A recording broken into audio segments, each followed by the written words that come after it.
Risk. Today I want to talk about risk, particularly investment risks and the risks you take with your money. So let's go through risk.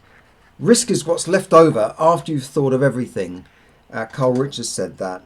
Risk is a part of life, it's a part of investment. Every time you go out and cross the road, you're effectively taking a risk, but you assess what the risk is. You know, if you see a fast motorbike coming down the road, you think, oh, I'm not going to cross the road. If you see an old bus or something, you think, well, I can get across the road before the bus can. You know, there's always an assessment there, you know.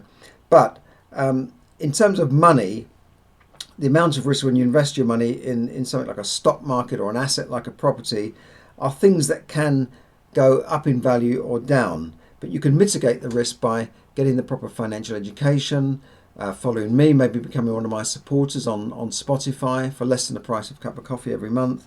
But one thing I would say is that never bet the farm on one investment, and no matter how good it seems, and avoid things like the get rich quick type of things where you get an ad or you get an email saying, you know, would you like to make 100% a month, you know, in this scheme or this crypto thing or whatever. Just avoid those things. If it seems too good to be true, it probably is.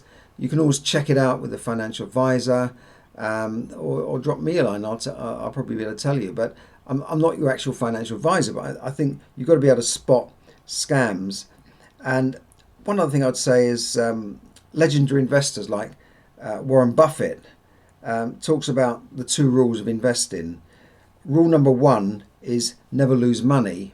Rule number 2 is don't forget rule number 1. Okay, so that's just, I just want to point that out to you. Now, there's other types of risks. There's risks you can take by not having insurance. There's risks you can take by not watching out for liabilities. And I'll go through this more on my supporter content. So do check that out. Less than the price of a cup of coffee. I'll hopefully see you there.